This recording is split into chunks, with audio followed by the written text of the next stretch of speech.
Anchor Lasya ఒకప్పుడు star యాంకర్‌గా ఎన్నో TV షోస్‌కి anchoring చేసి మంచి ప్రేక్షకాభిమానాన్ని దక్కించుకుందనే చెప్పుకోవచ్చు.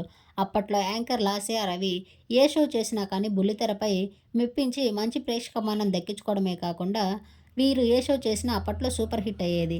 అయితే వీరిద్దరూ కలిసి కొన్ని సంవత్సరాలు ఎన్నో టీవీ షోస్‌లో యాంకర్‌గా రాణించారు. అయితే లాస్య మంజునాథ్ ప్రేమ వివాహం చేసుకోవడంతో కొన్ని సంవత్సరాలు ఇండస్ట్రీకి దూరమైంది.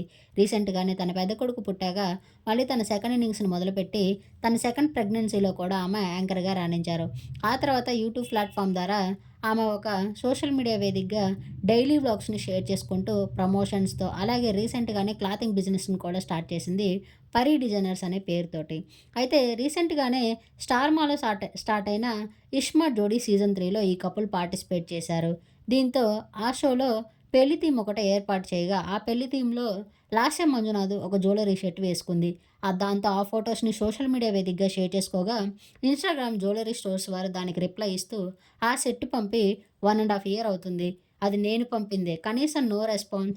దాన్ని ప్రమోషన్ కోసం పంపానని" చెప్పగా, వామ్మో తల్లి! అది నేను కొనుక్కున్నదంటూ ఆమె రిప్లై ఇచ్చింది లాస్య మంజునాథ్. ఆ తర్వాత మళ్ళీ ఆమె రిప్లై ఇస్తూ, "అబద్ధం చెప్పాల్సిన అవసరం ఏముంది? అది నేను పంపిందే పైన చోకర్ షర్ట్‌ది.